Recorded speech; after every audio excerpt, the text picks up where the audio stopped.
नमस्कार साथियों, आप सभी का स्वागत है हमारे YouTube चैनल MB इनफाइनाइट में। दोस्तों, आज हम एक नए टॉपिक के साथ आए जिस टॉपिक का नाम है महत्तम समापवर्तक। बहुत ही इंपॉर्टेंट टॉपिक है, आप इसे बड़े ध्यान से देखिए और समझिए कि महत्तम समापवर्तक क्या होता है। महत्तम समापवर्तक, जिसे हम इंग्लिश में कहते हैं HCF, यह इसका दूसरा एक और नाम है G, C और D। अब सबसे पहले हम इसके इंग्लिश नाम जो शॉर्ट में हैं उनको समझते हैं कि उनकी फुल फॉर्म क्या होती है। F का मतलब होता है फैक्टर, C का मतलब होता है कॉमन और H का मतलब होता है हाईएस्ट। यहां पर ये GCD है जिसमें G का मतलब होता है ग्रेटेस्ट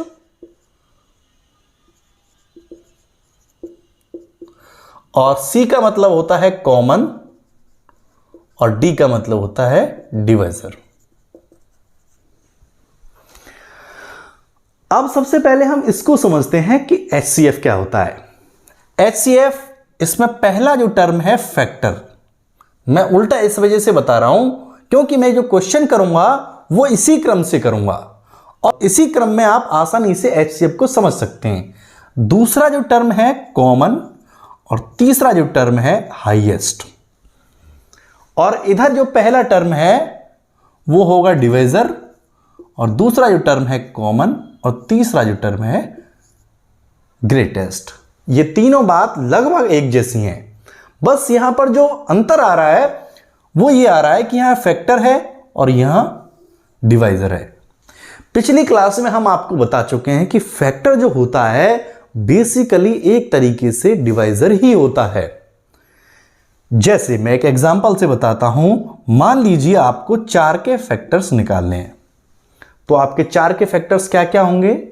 फैक्टर्स का मतलब होता है ऐसी संख्याएं जो 4 में पूरा पूरा भाग दे दें। अब 4 में कौन कौन सी संख्याएं पूरा पूरा भाग दे सकती हैं? 1, 2 और 4।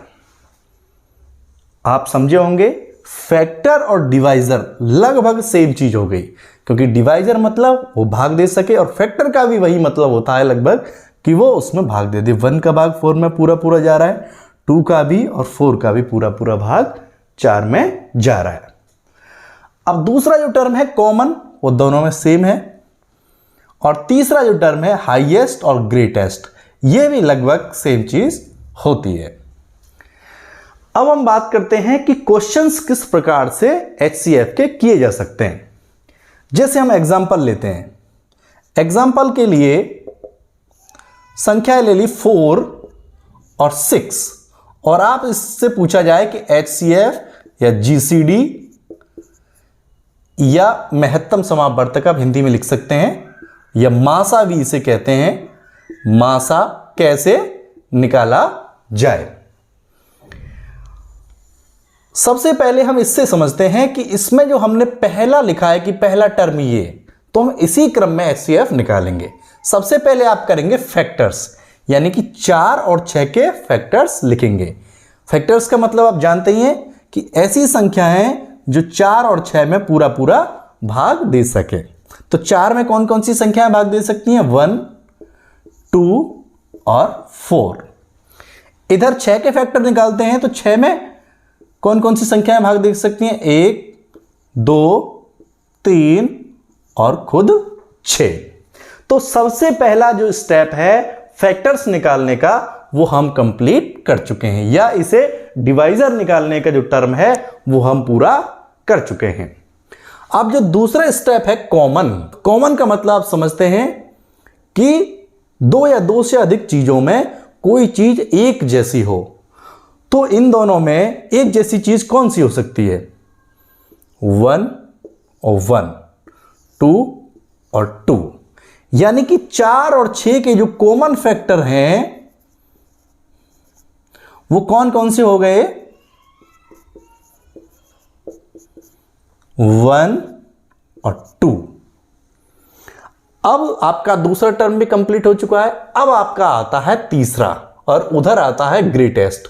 ग्रेटेस्ट का मतलब भी सबसे बड़ा और हाईएस्ट का मतलब भी सबसे बड़ा। तो हाईएस्ट आपको पता ही है, इस दोनों में हाईएस्ट कौन सा होगा? हाईएस्ट है आपका 2। तो इस प्रकार से HCF ऑफ 4 and 6 is 2, यानी कि 4 और 6 का जो HCF आया वो 2 आया। अभी आपने दो संख्याओं का HCF निकाला, अब हम दो या दो से अधिक संख्याओं का HCF किस प्रकार से निकालेंगे, आइए देखते हैं इस एग्जाम्पल में। जैसे एग्जाम्पल के लिए अब हम दो से ज्यादा संख्याएं लेते हैं। जैसे मान लो हम संख्या ले लेते हैं 5, 20 और 30, और हम इनका निकालते हैं HCF या GCD। तो सबसे पहला जो काम होता है कि जिन भी संख्याओं का हमें HCF निकालना है उन संख्याओं के अलग अलग फैक्टर्स निकाल लो। जैसे 5 के फैक्टर्स, यानी कि ऐसी संख्याएं जो 5 में पूरा पूरा भाग दे दें, तो कौन कौन सी होगी? 1 और 5। इसके बाद 20 के फैक्टर्स निकालेंगे, तो 20 के फैक्टर्स हो गए आपके 1, 2, 4, 5,